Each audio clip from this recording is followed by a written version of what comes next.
Welcome in, Jacob. I am just getting some stuff set up real quick, and we'll start at 1:30 on the dot. But I'll invite you as a co-host.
Jacob, you have been the earliest of all of my speakers. Normally, I'm sitting here alone for the first 5 or 6 minutes before the show starts. But thank you for being here early. I appreciate you. I checked the link and you were in here, so I figured I might as well just hop in and get set up. Thank you for doing that. I appreciate that. I've had one or two speakers join 5 minutes late. I've had one guy. Everyone's just been a little bit late. I feel like it's normal for Web3, but I do appreciate you. I sent the link out in a couple different places, including our Discord, our Twitter, and I've seen it retweeted on the Syndicate account, and then we can go ahead and get started. Cool.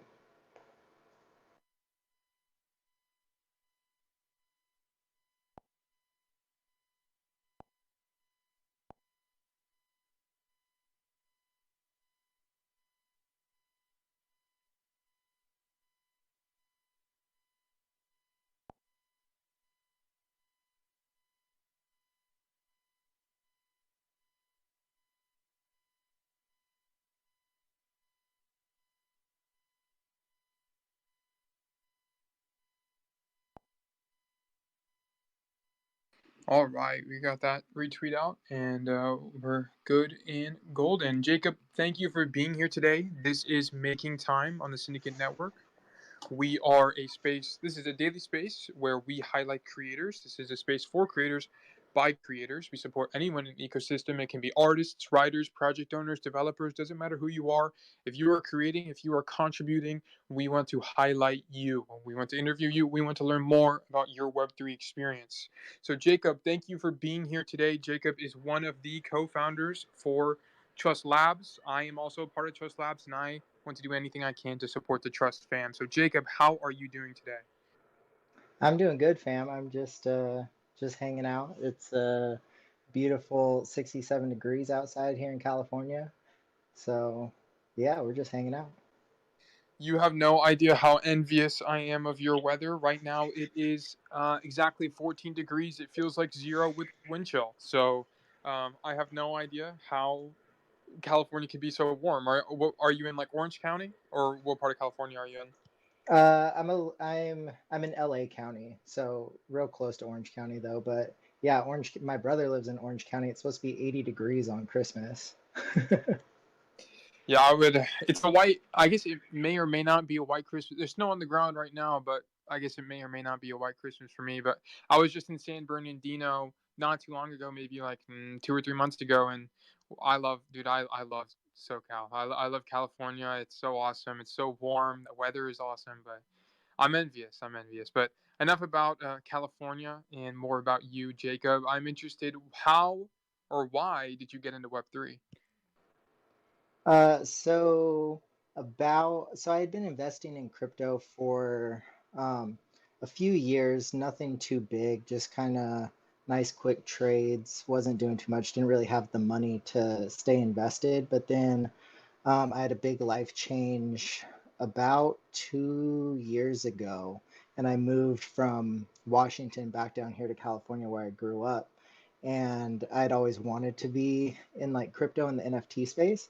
So I figured it was a good time to just jump in, and then I ended up finding Doc and some other projects and stuff like that, and then we kind of just went from there. I did not anticipate uh, being as active in the community and doing as much as I'm doing now. I just thought I would, flip some NFTs, make some money, do that kind of thing. But then, um, yeah, I just kind of got sucked in.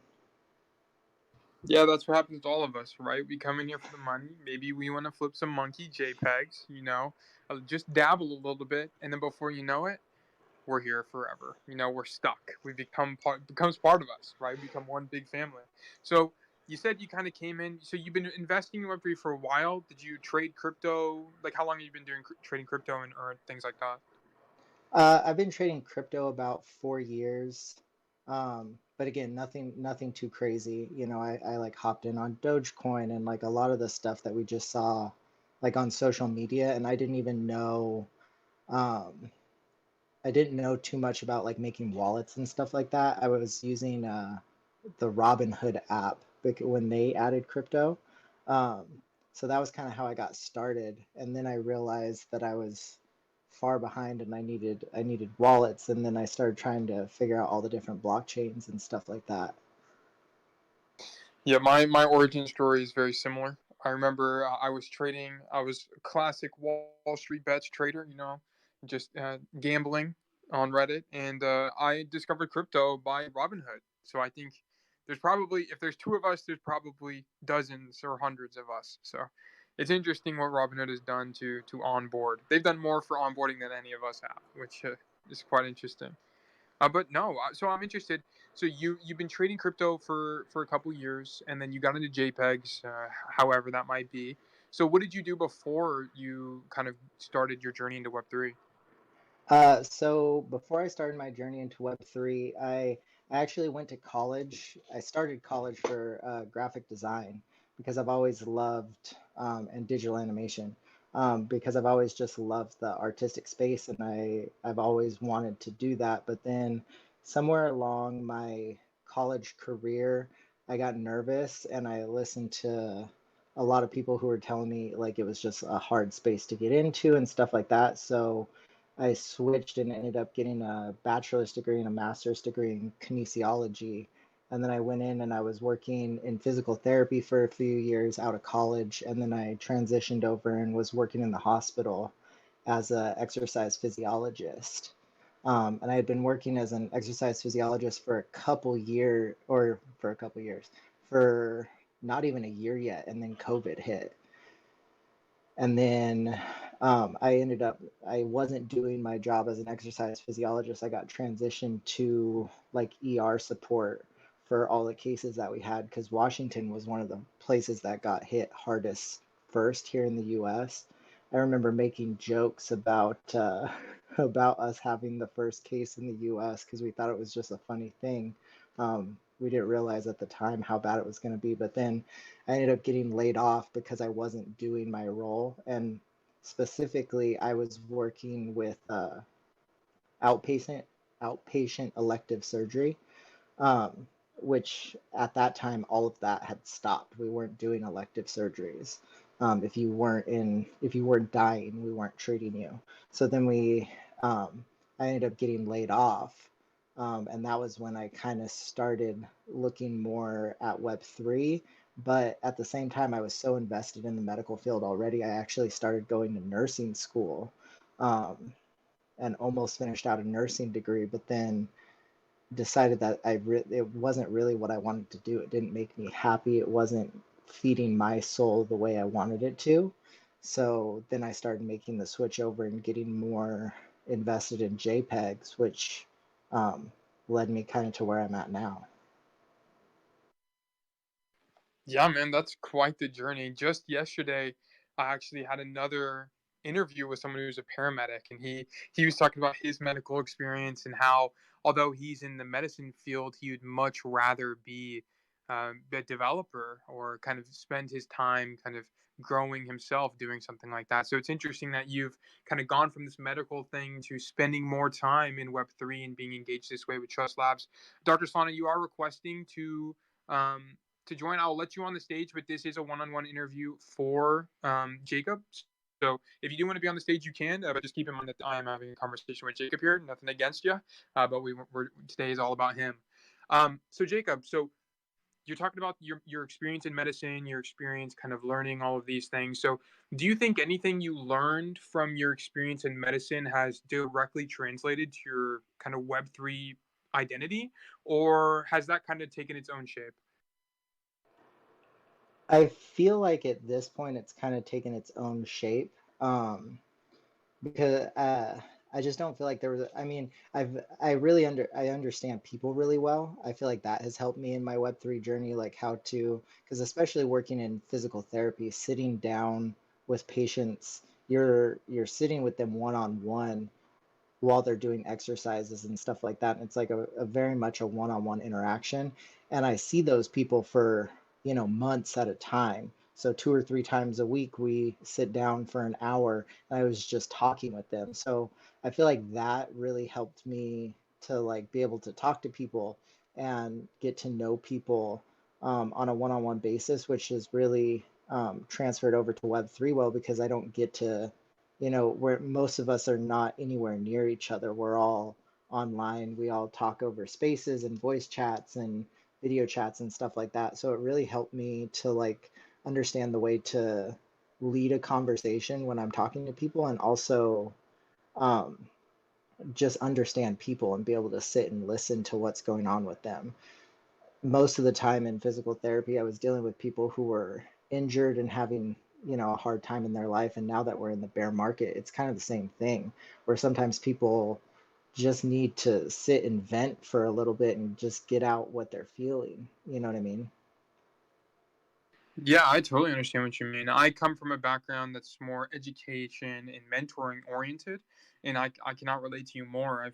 I've especially in a market like this is now more than ever we need people like that, right? Who can be an open ear, who can listen to people, relate to people, and be able to work together as a result. So, I'm interested. So, you seem like a very selfless person, right? You don't mind giving the ear, kind of listening to people, maybe stepping in whenever you need to. But I'm curious, so for the sake of the crowd, so what do you do specifically for Trust Labs? I know you are a co-founder, but I'm interested in what your role is deeper there.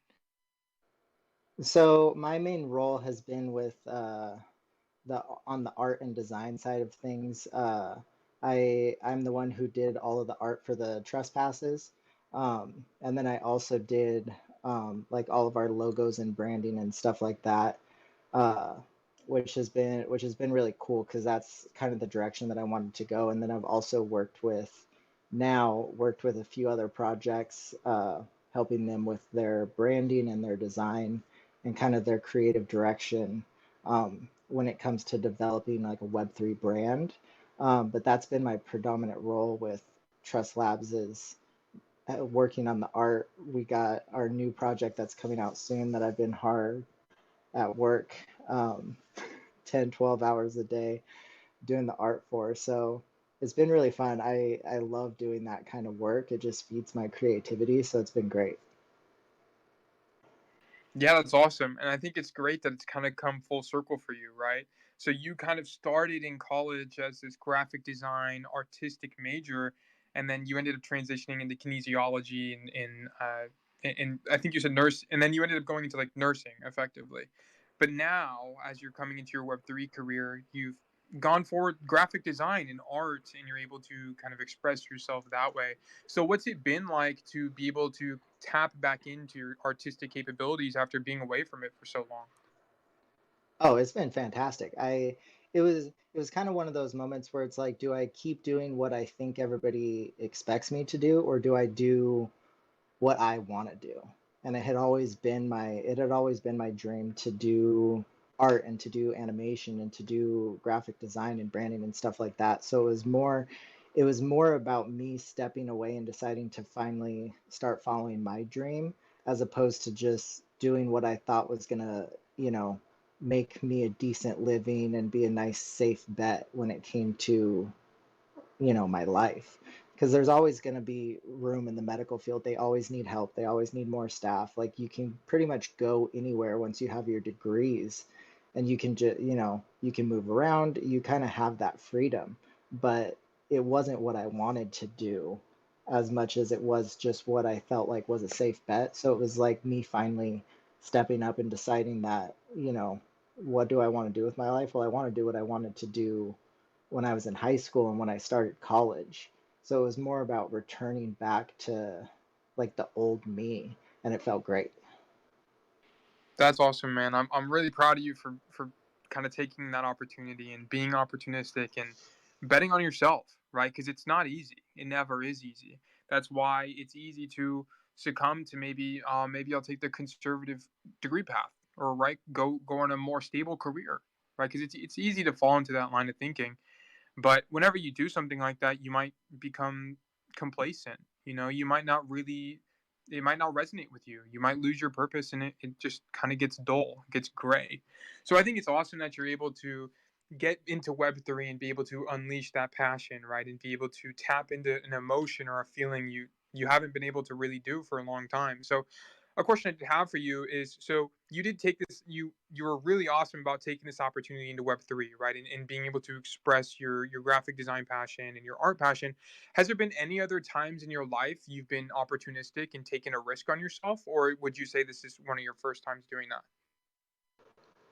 No, I've definitely done that before. I even when I so small backstory. So I was a when I was in high school, I was a gymnast.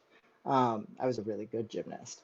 And I had college scholarships lined up. I was going to go to Stanford. I had all of this stuff, but then I got injured twice, shattered my hand, tore my ACL, and basically had lost my scholarships going into my senior year. So I it's a very gymnastics is a very specific skill set when you look at how it compares to other sports. There's a lot of crossover as far as like hand-eye coordination and muscle fine motor control, all of that stuff, but it doesn't transfer over 100%. So I ended up switching to I decided against my better judgment to become a cheerleader my senior year, which then ended up landing me a full ride scholarship, and I left the comfort of mainland United States and went to the University of Hawaii, which was a big change, a lot of culture shock going and living in a new place like that. So, I've taken chances like that before, and they've always turned out great. I loved my time in Hawaii.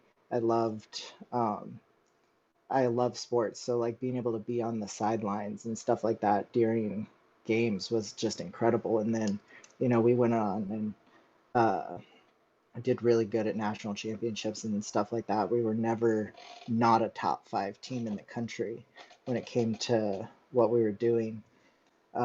So yeah, not the first time, but I have learned that generally when you take a big risk on yourself, it tends to pay out. um, you might fail, but it tends to pay out in the long run. So I just assumed this was going to be the same way. If you have enough confidence in yourself and you keep pushing towards a goal, you're going to get there eventually. It might not be on your time, but you're going to get there. If you keep moving forward on a path, it's inevitable that you get to where you want to go. Jacob, brother, you are speaking my language. I love what you're saying. I love what you're preaching, dude. If you bet on yourself, and eventually you'll make it, right? Because even if you do fail, at least you tried. At least you can know you can rest easy knowing that you bet on yourself. You were confident enough in your ability that, hey, you tried to make it work, right? So, no, I think that's awesome, and I think you have a really interesting story, right? You started from this gymnastics background. You were a super high performer, and then all of a sudden you had this tragic injury, you know, and then you lost this opportunity. So I'm interested in learning. So what did it feel like whenever you lost your scholarship to Stanford, and how did you bounce back from that? It was hard because it was one of those things where it was like I didn't get to choose to let that dream go. I didn't even necessarily fail. I just like life circumstances just hit me hard and they hit me fast, and it was like I didn't have another choice.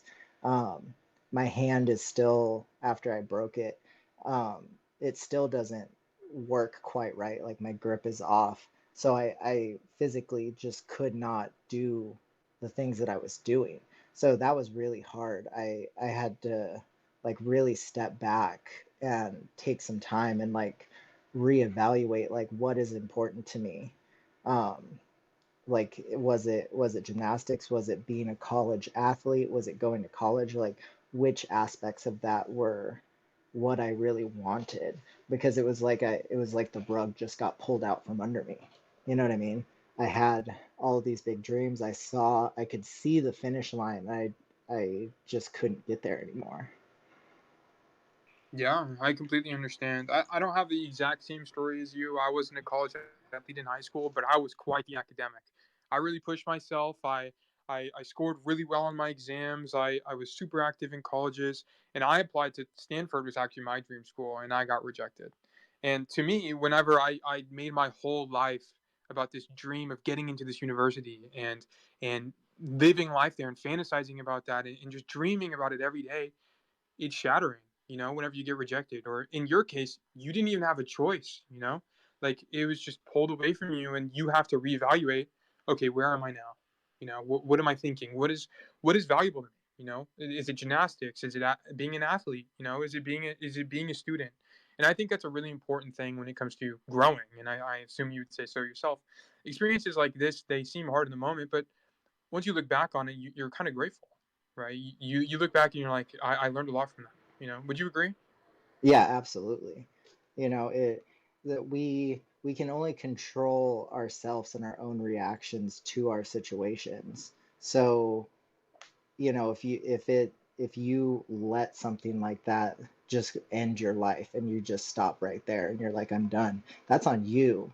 Like you couldn't control that situation, but you can control your response to the situation. So I think it's important to grab those situations and run towards like the run towards the danger, run towards the scary stuff so that you can, you know, move forward and make the best of it. Because if you just let yourself be done right there, like you've missed out on so much more that you could have done. Exactly. Your story doesn't end there. It's funny. I just made a post on Twitter, I think yesterday. It's the end of one thing is the beginning of something else. You begin your next chapter. You begin writing the next set of pages. And you kind of go where that journey takes you. And for you, it led into medical, right? You became not a doctor, but a physiologist, right? Or kinesiologist. Sorry, I don't want to get your title wrong. Uh, You're, I was a I was an oh, go ahead. exercise physiologist, so Okay, you were so still that's what I right. was Yeah, probably yeah, thinking. yeah. Okay, yeah, yeah, but you're a physiologist for a while, then you made it to Web3, and we're glad to have you now. So I think it's super awesome that this story is kind of unfolding, and that's why I kind of value things like this. Is I would have never knew you were a gymnast, and maybe you never would have known that I had the dreams that I did, and that's Yeah. why I think intimate conversation is always super super important in Web3. And whenever people kind of have these Web3 identities, it's people are a little bit hesitant to talk about some of their previous experiences. So one question I have for you is, what makes you so open to kind of talking about your experience and kind of some of the things you've gone through, right? Like, why are you willing to talk about it?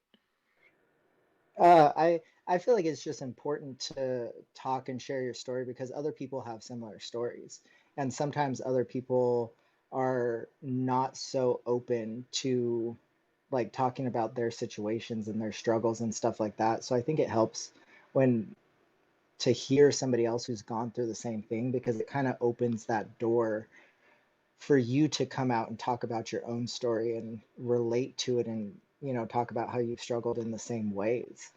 Um, it's really hard to come out and talk about some of that stuff sometimes, but you know, especially with all the injuries I've had, I was not this open before in my life, but I've had a lot of injuries, and every single time I've had things like that happen, you have to reach for others for support. And it was a hard lesson that's been learned over time is to just, you know, when things get hard, to reach for the people around you who want to support you instead of trying to close yourself off and just fight those battles by yourself. And then once you get through those battles, tell your story, talk to people, help them through the same things that they're doing. You know what I mean? Yeah, dude, I totally know what you mean. I'm picking up what you're putting down, brother. Yeah, like for sure. I think one part that a lot of people maybe underestimate is the importance of human connection and being able to talk about experiences and being able to relate to one another. You know, because that's how we connect. You know, that's how we make our bonds, our friendships, and ultimately it makes us feel a little bit more okay about where we are. It makes us be a little bit more relatable. You know, and that's what we need. That's what we need. That friendship. We need that brotherhood. So as you've been going through this transformation, this metamorphosis in your life, who do you think were kind of your closest kind of people that supported you, right? Did you have a strong friend group? Was it your family? Like how were you able, what support system did you have? um, my family supports me 100% always, but it was a really tough transition coming into this space for me because I was lived in after high school. I moved straight to Hawaii. I was there for 7 years, and then I moved with who was at the time my fiance, to Washington. So I had made a bunch of friends up there. I had a bunch of friends from Hawaii who had moved out there. I basically lost contact with everybody, except for my family that I knew in California. So then when I came back to California, um, I had the support of my family. They're like, do what you want to do.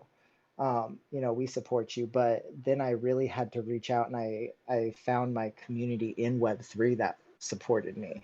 Um, I think Doc was a big part of that way back when we met each other in Astral Apes. And I kind of found a core group there that supported me, and I supported them, and it was just like a really nice sense of community that I had not felt in a little while. So I was just really drawn to that, and then you start talking to more people, and you start meeting more people, and I just really found my sense of community in Web3, and there's a ton of support like for the art community, for the dev community, like the builders, like everybody wants each other to succeed in the space. So it's really cool once you get around those people and start talking to those people. You just have all the support in the world.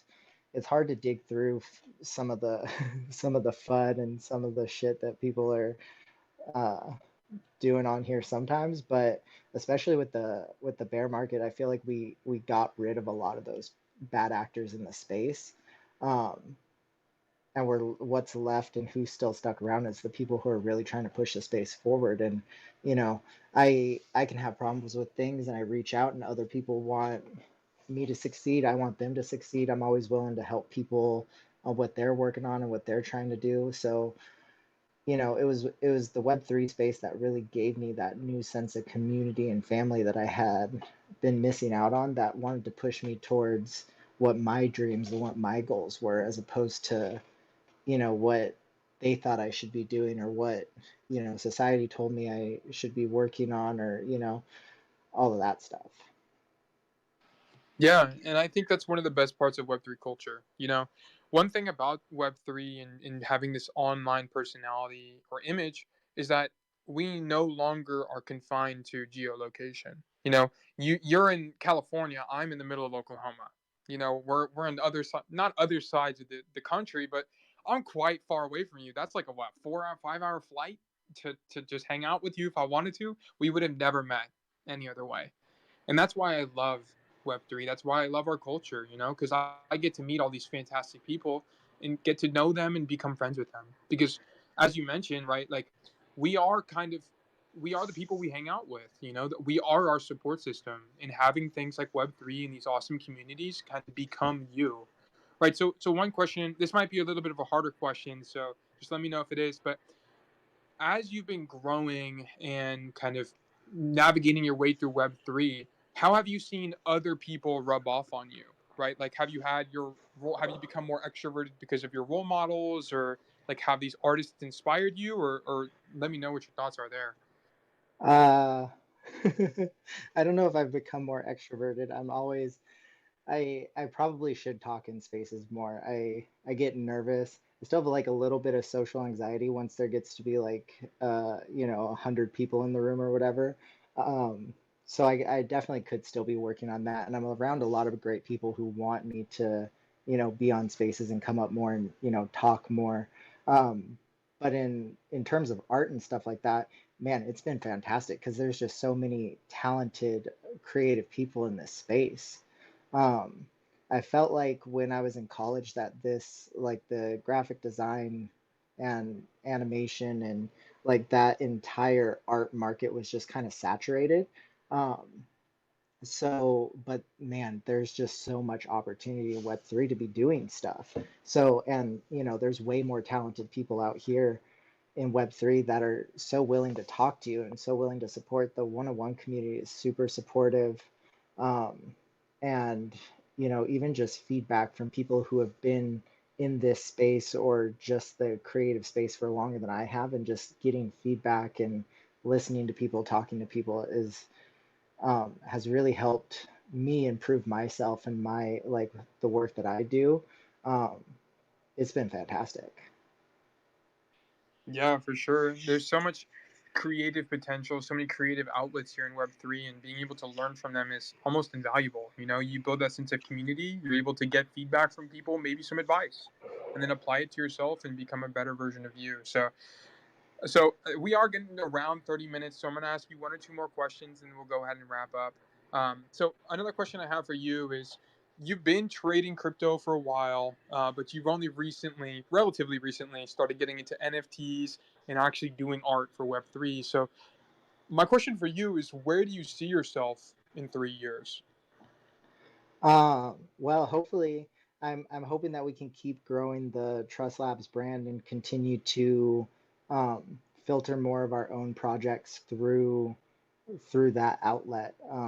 In addition to all of the other stuff that we're doing, but I would love to just be full time in this space. I would love to have a project that I did all of the work for and can keep leading the creative direction on that, and just see how big it can grow. I love looking at artists like Kaz and Takashi Murakami and a lot of those guys, and to see how they've built a brand around their art and expanded that to not just like paintings or digital art, but like clothing and um, designer toys and like all of those different aspects and markets of the art world. I would love to have my own project and brand that I was working at full time and just able to, continue pushing out new stuff, um, and new fun things in the space. I feel like Web3 is still really young, so there's still a lot of potential for new people and new artists to be coming out of the space, and I would love to be one of those. Yeah, and I would love to see you be one of those for sure. But I'm glad you brought up Kaz and Murakami, because I was actually going to ask you about that. So I am quite the sneakerhead myself. So as you might imagine, I'm into Murakami, Kaz, and all of those kind of things. So are you a sneakerhead? Are you into, or are you just kind of into that hype beast art kind of culture? I'm a little bit of a sneakerhead. I have never really been able to afford um, a lot of stuff, but I definitely have. I'm looking at my shoes across the room, and I have like I don't know, I have like 25 pairs of Nikes and Adidas shoes. But also, I mean, I've always just really loved the art world. So they kind of drew me in with the art, and then all of the hype beasts and sneakerhead stuff kind of came just out of that, you know, because I think the hype beast designer streetwear um, fashion industry is just really really cool, and it's always changing, and there's so much going on in that space all the time, and it's always growing and changing and like moving with what is popular and exciting about the times, and that just always really drew me in. um, and the deeper you get, the you got to get into shoes, you got to get into the clothing, you got to get into art. So I've always just been really really into that. Yeah, man, I'm happy to hear that. And I think that's a good point you mentioned, right? Is hype beast, sneakerhead, designer streetwear, fashion kind of culture, it kind of what's interesting about it is it really opens up your eyes into kind of the deeper realm of art. You start with, oh, these Jordan ones are kind of cool. They're worth $300 more than they kind of retailed for, and then you get into maybe the value, and then you get into, oh, this is a cool design, and then, oh, this is a cool artist, and then before you know it, you find yourself in this rabbit hole where going deeper and deeper in art, right? You find Murakami, and then that maybe opens you up to more modern artists, and so it's just accessible, Oh and yeah. yeah, it leads you down this deep rabbit hole. And I myself, dude, you're talking about all your shoes. I'm with you, brother. I daily drive these white Air Force Ones, and they honestly changed my life. So for sure, for sure. I But felt like the go I ahead. felt like the Web3 space kind of gave me that same feel because you get into a project that you're really excited about, and then you see all of these other projects and you look at like, retail value versus resale value. And that was kind of, I was like, it's very much, there's a lot of parallels between the two as far as like both of those spaces go. So I think that was part of what really got me excited about Web3 and NFTs initially too, because I was like, look, you can buy this for this price if you're in the know and you know what you're looking at, and then sell it for more later on. But then the collector side of me was like, never sell. Yeah, that's me too, right? I have a pair of these custom shoes, and I look at them and I'm like, dude, I could probably sell these for like 2x, 3x what I bought them for. But the collector in me is like, nah, man, this is mine. It's I own this. It's special to me, and that's how I think of my PFP. This Jelly Rascal, I put a black and white filter on it, but other than that, dude, it's me. It's my identity, right? Same with your Lotus. That's you. That's Jacob Soul. No Yeah. one. Yeah, so it becomes a part of you. But it is interesting to see the parallels between kind of sneakerhead culture and streetwear and stuff like that into Web3, because ultimately there are there, right? They are there, the similarities. But we are running long, so I'm going to ask you one last question, Jacob.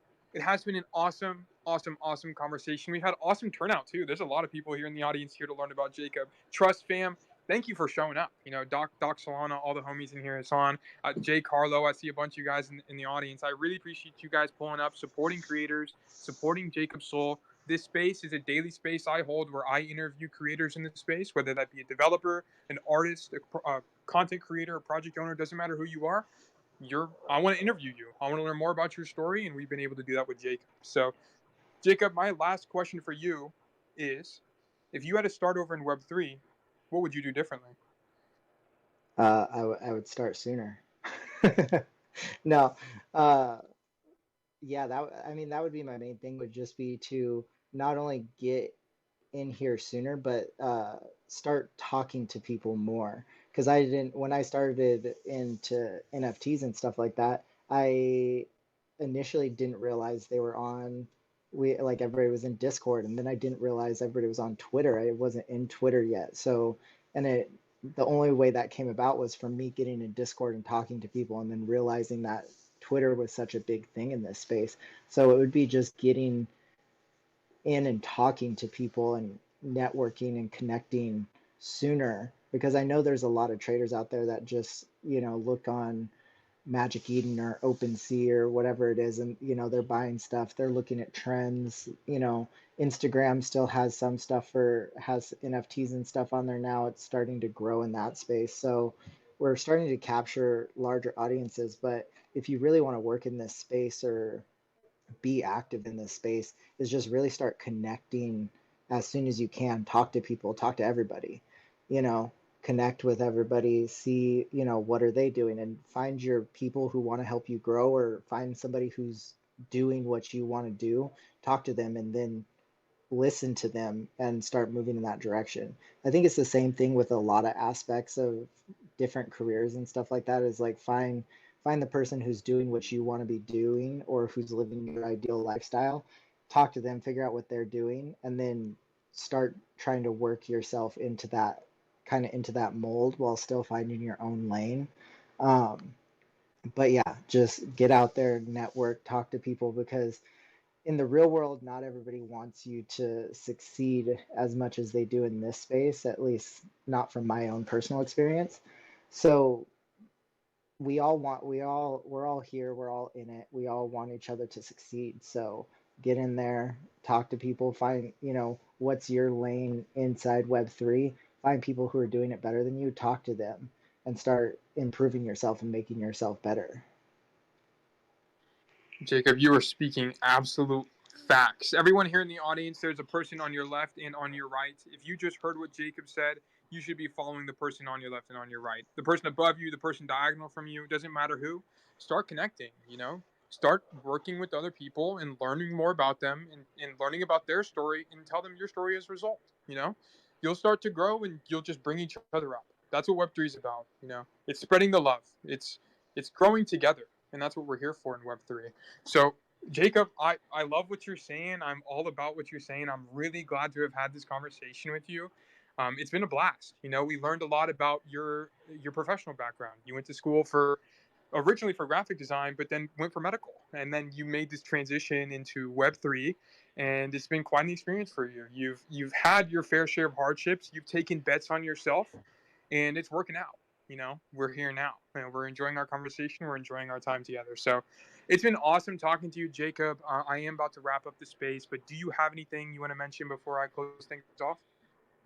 Um, just remember to keep chasing your dreams, guys.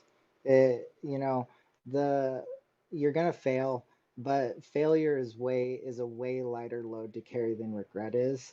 So, do those things that make you happy, move in the direction that you've always dreamed of moving, and you'll find people that'll help you, and you'll find, it'll work out. You'll keep moving, you'll keep grinding, and if you can find something you're really passionate about doing, that's gonna serve you way more in life, and you're gonna feel way more fulfilled, even if you're less successful, if you're doing what you've always wanted to do, as opposed to doing what you just think is a good option. You know what I mean?